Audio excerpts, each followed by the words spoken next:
Folks who have showed up, I want to make a special recognition of Chuck Hicklin, Dane County CFO, of he and his team for all the amazing work they've done this year throughout the pandemic, and then, by the way, putting a budget together in the middle of all this. It's very much appreciated. All of our department heads and staff have done just amazing work. Budget times are usually challenging in and of themselves, but when you have to put one together under these circumstances, it's quite a feat. So thank you. In my annual budget message last year, I talked about how we had spent the better part of the past decade laying a foundation well equipped to serve our growing community for the next decade and beyond. Little did we know at that time just how quickly the strength of our civic core would be tested as this new decade dawned. The COVID-19 pandemic has brought challenges unprecedented in our lifetimes. Families have suffered. Communities have been tested as never before. People have lost their jobs, their businesses, their good health, and are coping with unprecedented uncertainty about their future well-being. But no one in our community will face these challenges alone. We in Dane County have stood up from the beginning of this pandemic to be there for our neighbors in need, and we will continue to do so until COVID-19 is behind us and our community is healed. Two people who have been at the forefront in our efforts are here today with me. Janelle Heinrich, the Director of Public Health, Madison-Dane County, and Charles Tubbs, the Director of Dane County Emergency Management. Words cannot express our gratitude to Janelle and Charles and all county department heads and employees who have worked and continue to work around the clock to help our community during this time of needs. It's not hyperbole to say that these two people beside me worked 7 days a week for months on end when this pandemic began. And there's no one I would rather be side by side in the foxhole with than these two people. I have complete confidence in them, and I hope our community can rest well knowing that these folks continue to be on the job and continue their commitment to our community. From the onset of this pandemic, Dane County was better prepared than many of our counterparts because we did not wait for a pandemic to invest in people and the very special places that give our community its identity and character. Because we have built upon our legacy year after year with efforts to support mental health in our schools and community, to meet families where they are with critical supports, and to strengthen the resilience of communities, we were better prepared to face the full throes of the global catastrophe that's engulfed our state and our nation. Our shared sense of community and willingness to do whatever it takes to help one another is prevailing as we navigate this unrivaled time. There is no doubt we are bending, but COVID-19 will not break us. As a people who are being tested like never before, but through it all, we have never forgotten or lost our sense of who we are.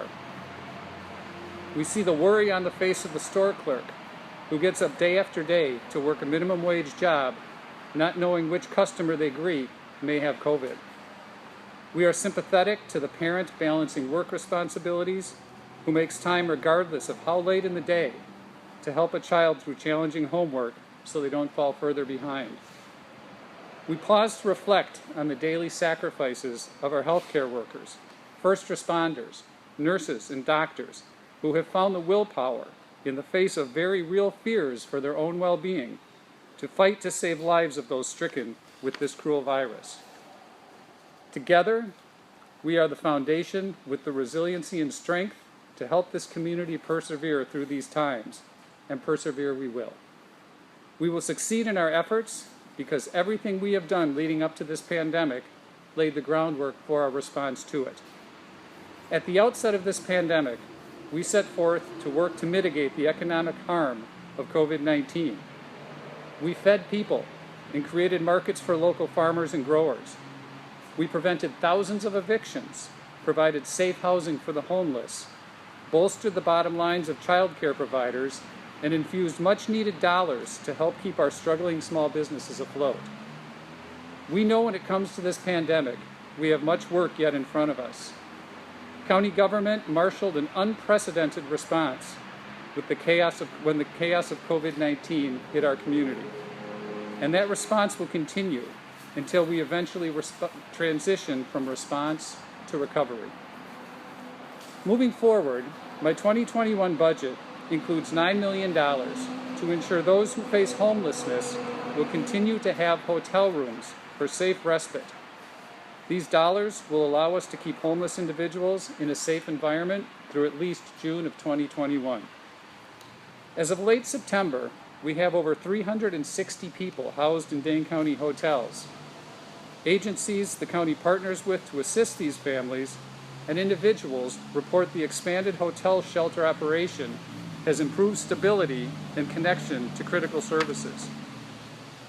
Since the pandemic response began over 6 months ago, 77 households have transitioned from hotels and shelter into permanent housing, and they're now better connected to behavioral health supports, long-term case management, healthcare, and employment.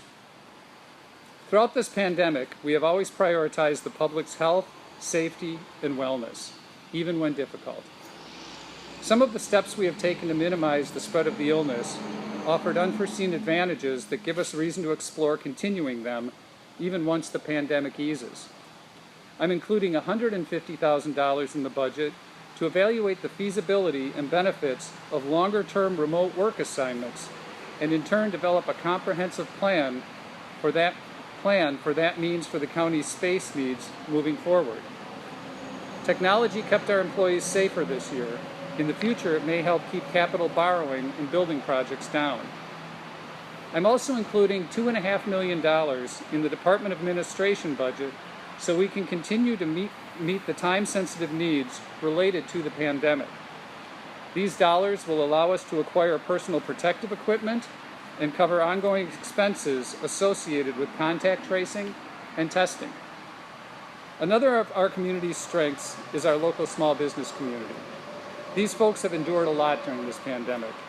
Our Dane County Small Business Pandemic Assistance Fund infused over $10 million into hundreds of local small businesses. I'm hopeful that further stimulus assistance from the federal government in the coming weeks will enable us to provide more direct support to struggling small businesses. Despite our nationally leading efforts, these businesses face a long, challenging road back from the pandemic. To help support them, I'm including $50,000 in the budget for the Regional Economic Development Entity, MADREP, to assist with COVID recovery. MADREP will survey local businesses on needs as the pandemic evolves and use that information to inform business retention and startup work. MADREP is uniquely positioned to help us on this. The organization is applying to the state for a $10 million in revolving loan fund to support what will no doubt be a challenging several months ahead yet for our businesses and the economy they support. This pandemic has been taxing for us all. Those with mental and behavioral health challenges have disproportionately suffered, and there's been a startling subsequent increase in the occurrences of overdoses and other unhealthy behaviors of last resort. Year to date, ambulance agencies in our county have seen a 33% increase in the number of 911 emergencies involving substance abuse. We also know the long-term mental health and addiction recovery needs in this community will long outlast the COVID-19 pandemic. Recognizing this, I'm including $500,000 in the budget to partner with the organization Restoring Roots on a new multi-unit development to provide stable housing and recovery services to those who struggle with addiction. I'm hopeful the county's contribution to jumpstart this collaboration spurs others to join in and bring this estimated 50-unit recovery house project to completion. 1 year ago, we set out on our latest venture, development of a brand new behavioral health resource center designed to address the difficulty in navigating behavioral and mental health care. This brand new, fully county-operated and funded center is now only weeks away from beginning operations. My 2021 budget includes over $900,000, all county dollars, to cover the full cost of staffing this facility with clinically licensed behavioral health resource specialists, case managers, and a peer support specialist. Before our one-of-a-kind facility is even fully online, this budget takes the next step at even further bolstering our service commitment to those who struggle with mental illness. In conjunction with the County Board of Supervisors, I'm including $300,000 to study the feasibility of developing a behavioral health triage and restoration center that will not only be another bold step at improving mental health care in our community, but also offers our next innovative effort to continue reforming the criminal justice system, reducing recidivism, and in turn, the jail population. A triage and restoration center would provide services to address mental health challenges both inside and outside the criminal justice system. It will not only help divert those in a behavioral health crisis away from jail or emergency rooms, but also provide a place to safely stabilize a situation at hand while providing resources and mental health supports. In the area of housing, our community continues to see increasing challenges with access to affordable housing. Since starting the Dane County Affordable Housing Fund in 2015, we have allocated nearly $19 million to projects across our county that have supported almost 1,500 affordable housing units. This year's fund distributed $4.5 million, supporting the proposed creation of over 323 units of new, more affordable housing. As we saw this summer, how quickly our Pandemic Rent Assistance Fund, which awarded over $10 million to help tenants teetering on the brink of eviction, the need for housing stability in this community is only increasing. As COVID-19 permeates 2021, its economic fallout will only become greater. And affordable housing will be more challenging to come by. This year, I'm including $6 million in the budget for our 2021 Dane County Affordable Housing Fund. Additionally, when the pandemic wanes, this community will face a renewed conversation about how to provide night shelter for our homeless population. Existing shelter capacity has reached a threshold where more needs to be done. Recognizing this, privately led efforts have sprung up in the past year around how to best address this need in our community. Dane County will proudly partner in this work and serve as the primary capital contributor for purchasing property and subsequent redevelopment for the most appropriate entity that steps forward, ready and able to operate a new night shelter. In this budget, I'm also recognizing that our work to protect vulnerable populations from this pandemic is far from over. I'm including $1 million so that our Badger Prairie Healthcare Center, the county nursing home, can complete construction of a new isolation room in the event a resident of the facility should test positive for COVID-19. My 2021 Human Services budget totals nearly $240 million. Similar to years past, this comprises the largest share, nearly half of the total of the entire county budget. This safety net served us well this year and remains an area of pride and strength as we head into the continued unknowns of the months ahead. The events of this year show the importance of budgeting diligently. All of our efforts in recent years to build our county reserve, or rainy day fund, to grow to its highest level ever have put us in a better position for even the extremes of this year.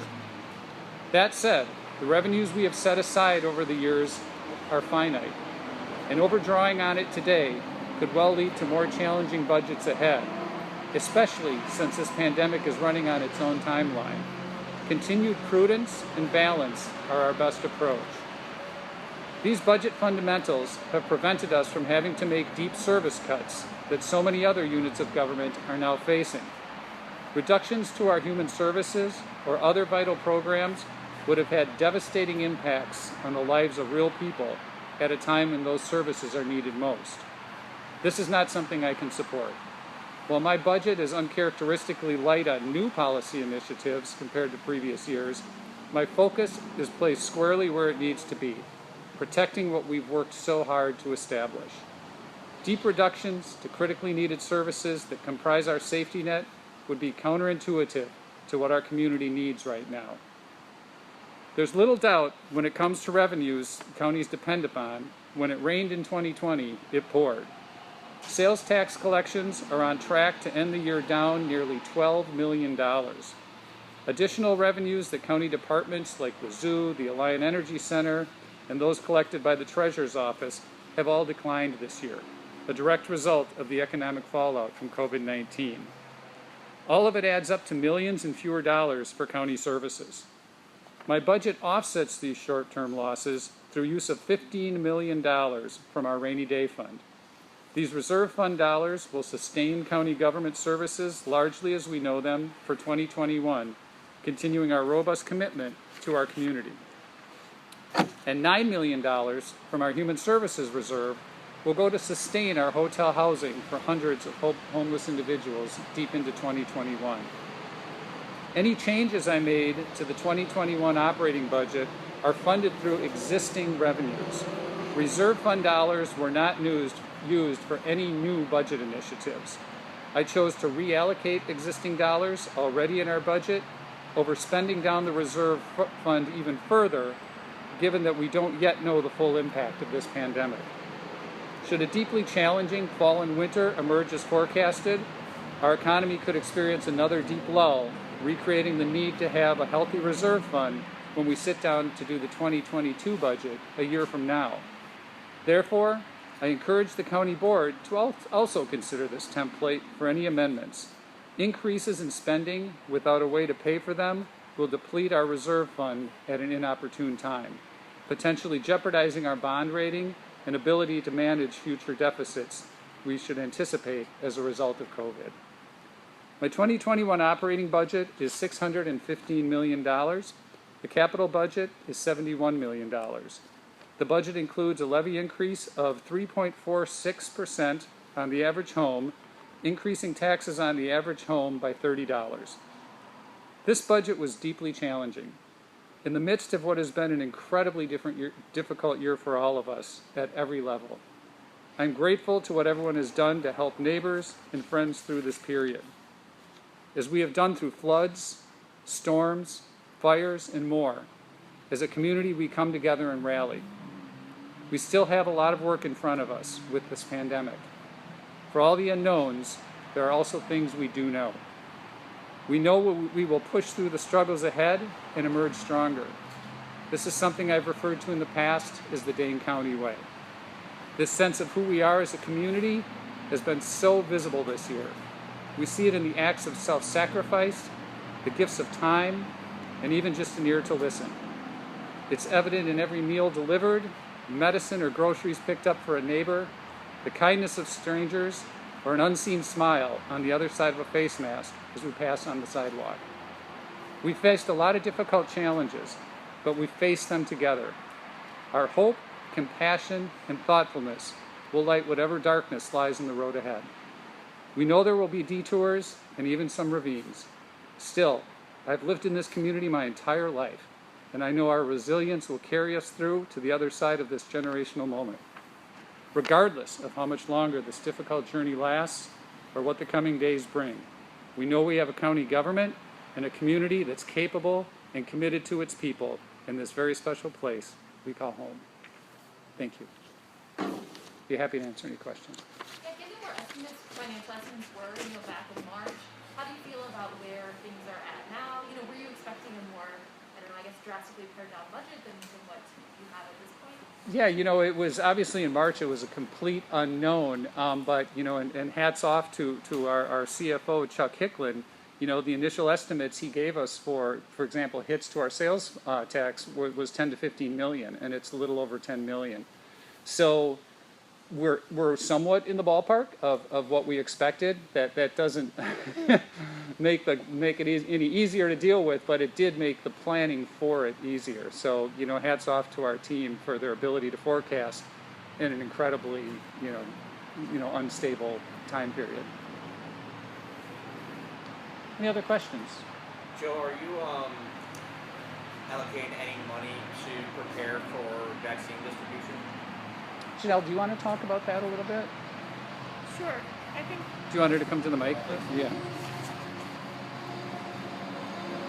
What we've generally experienced in the past is that there will be funds available through the federal government to support vaccine distribution. So there's not been any forecasting of that yet, nor when the actual time of when those vaccines might be available locally. So we're waiting to hear, but I know that we have the support from city and county government to be able to do that in the way that we are supposed to, which is to get that vaccine out. Per the requirements that are coming out from the CDC and others, and those will continue to evolve to those priority groups that will continue to be determined. A lot of the money that you talked about that you have spent was federal funds. Is any of the stuff in the budget now assuming federal funds? No, as of now, unless the federal government acts further, which would be great if they would, on this next round of CARES Act, we are required to spend down our money by the end of the year. So as of now, we can't count on those dollars. So we'll, as we have been the last 6 months, we'll have to continue to be flexible. Does your budget call for any cuts or reallocation of the Dane County Sheriff's Department? I don't believe so. Is that counter to what we've been hearing for defunding police? Well, our budget, if you look at percentages of dollars that go to human services, for example, in our budget, we have monies that go for, as you saw today, huge investments in mental health. We have huge investments in jail diversion. We're investing in the triage center, in the development of the triage center, which would be to divert people on the front end from jail. And we have dollars, among other things, in jail reentry teams, both in the jail and outside of the jail. Our human services budget is nearly 50% of our entire budget. If you look at counties throughout the state, it's probably anywhere from about 5 to 14% of their budgets. So our budget, holds steady where it's at. In the Sheriff's Department and in Human Services continues a robust investment. And it's also something that we partner with all of the local municipalities in the state on through the Criminal Justice Council, which is an entity we've convened that works with other, the county and other jurisdictions to look at ways to not only have a more efficient criminal justice system, but to reduce incarceration, to come up with diversion, and to reduce inequities in the criminal justice system. Any other questions? Yeah, the jail project and the Alliant Energy Center redevelopment project have just been ongoing large projects for the county. Does your budget sort of change those trajectories or funding for kind of where they are at right now? They're kind of where they're at right now. I know that the county board is undergoing a process through which they're re-examining the design of the jail consolidation project. To look at some of the reductions in the population that occurred during COVID-19 to see if anything can be learned from that will further reduce the populations. The Alliant Energy Center is kind of tricky right now, right? I mean, like other businesses that are in the hospitality industry, the AEC has had to shut down. So all of the revenue basically dried up. Folks, there were furloughs. Nothing is going on there related to what used to go on there. Right now it's used largely for pandemic-related facilities. So as far as planning at the Alliant Energy Center, for right now it's on hold. We have to see how and when we come out on the other side of this. And then just one more too, a couple months ago, the hiring freeze that was implemented for the county, is that still in effect? Yeah, the hiring freeze remains in place. Do you expect that to lift anytime soon, or is that just a wait and see kind of deal? Yeah, the hiring freeze is indefinite for now. Again, it really depends on how the pandemic unfolds, how long it lasts, and what those longer term impacts are on our overall revenue streams. Thank you. Do you have an exact number on the loss of sales tax revenue? Yeah, I think it was. The loss in 2020 was 12 million. In 2021 we project and in 2021 we're projecting a loss of 10.1 million. That's a lot of money. Yeah, sure is. That's why you don't see a lot of new initiatives in this budget. Anything that we did do, as I mentioned, was funded by reallocation. And fortunately, we have been incredibly prudent over the last decade in building up the rainy day fund, because eventually it rains, and boy did it rain this year. So we're fortunate that we had that to rely on. but to rely on to keep the services in place that we have. We're not going out and spending one-time money that we might not be able to find again next year for new projects. Did you say you want to increase taxes? What? Did you say that you wanted to increase taxes $30? Or did I? Sorry, it's so hard to Oh, get stuff done right yeah, the budget, the levy increases 3.5%, and the tax increase on the average home would be $30. Is that about where average in the past years? Yeah, that's fairly ballpark. Yeah. Any other questions? All right, thank you, everyone. Thank you, guys.